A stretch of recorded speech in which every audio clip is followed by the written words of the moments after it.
بسم اللہ الرحمن الرحیم۔ محترم ناظرین، السلام علیکم۔ ناظرین، بندہ کوئی کام کرنا چاہتا ہے، اس میں رکاوٹ آ جاتی ہے، وہ صحیح معنوں میں ہو نہیں پاتا ہے۔ بندہ پریشان ہو جاتا ہے کہ آخر میں پوری محنت کر رہا ہوں، پوری لگن کے ساتھ کام کر رہا ہوں، لیکن کامیابی نہیں ہو پا رہی ہے۔ اس پریشانی میں جب بندہ سوچتا ہے، کئی خیالات آتے ہیں، یہ ایک کمی رہ گئی، یہ ایک کمی رہ گئی، کچھ سمجھ میں نہیں آتا اس کے۔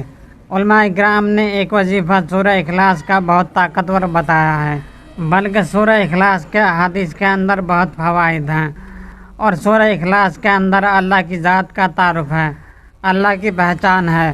اس سورت کو آپ نے ایک ترتیب سے پڑھنا ہے۔ وہ ترتیب کیا ہے، وہ طریقہ کیا ہے، میں آپ کو بتا رہا ہوں۔ اب آپ اس مبارک وظیفہ کو سمجھیں۔ ایک بندہ جائز کام کرتا ہے اپنی ضرورت کے لیے، روزی حاصل کرنے کے لیے، یا مخلوق کی بھلائی کا کوئی کام ہے، کوئی بھی کام ہے، اس میں رکاوٹ آ گئی ہے۔ آپ نے باوجود تنہائی میں بیٹھ جانا ہے، علیحدہ کسی کمرے میں بیٹھ جانا ہے، جہاں بچوں کا شور و گل نہ ہو، کوئی آپ کو ڈسٹرب نہ کرے۔ آپ نے اپنا تعلق اللہ کے ساتھ جوڑ لینا ہے، مکمل طور پر دنیاوی خیالات اور تصورات کو ذہن سے نکال کر اول آخر 7 مرتبہ درود ابراہیمی پڑھ کر سورہ اخلاص 1001 مرتبہ پڑھنی ہے۔ اب اس کے شروع میں آپ نے اعوذ باللہ من الشیطان الرجیم، بسم اللہ الرحمن الرحیم، یہ دونوں پڑھ لینی ہیں، بعد میں پڑھنے کی کوئی ضرورت نہیں ہے، ویسے ہی پڑھتے جائیں۔ 1001 مرتبہ پڑھنا ہے۔ بالفرض پڑھتے پڑھتے کوئی 2-4 مرتبہ زیادہ بھی پڑھا گیا تو کوئی حرج نہیں ہے۔ کئی لوگ پریشان ہو جاتے ہیں کہ بھائی یہ زیادہ پڑھا گیا، اس کا نقصان تو نہیں ہے۔ کوئی نقصان نہیں ہے، ذہن سے نکال دیں اس بات کو۔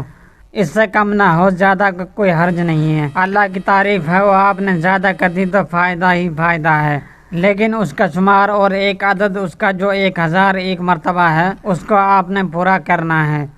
کسی غلطی کی وجہ سے اوپر بڑھ گیا تو اس کا نقصان نہیں ہے بلکہ فائدہ ہے۔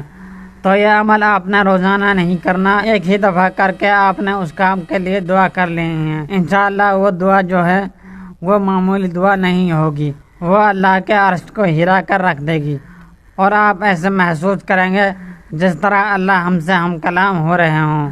اللہ فرما رہے ہیں، بندے بتا تیری حاجت کیا ہے، تیری ضرورت کیا ہے۔ یوں آپ کا دل محسوس کرے گا اور دل گواہی دے گا۔ آپ اللہ سے بار بار دعا کریں گے، دعا مانگیں گے، یا اللہ یہ جائز کام ہے لیکن اس میں رکاوٹیں آ گئی ہیں، تو اپنی رحمت سے ان رکاوٹوں کو دور کر دے، میرے کام کو صحیح معنوں میں کامیابی کے ساتھ پورا کر دے۔ انشاءاللہ اللہ کی رحمت سے آپ کا 1 مرتبہ کا یہ عمل کافی ہوگا، اور بہت ہی خیر و برکت کے ساتھ آپ کا وہ کام پورا ہو جائے گا۔ اللہ رب العزت اپنی رحمت کے ساتھ ان لوگوں کو یہ وظیفہ کرنے کی توفیق عطا فرمائیں جن کا کوئی ایسا کام اٹکا ہوا ہے جو ہونے نہیں پا رہا ہے۔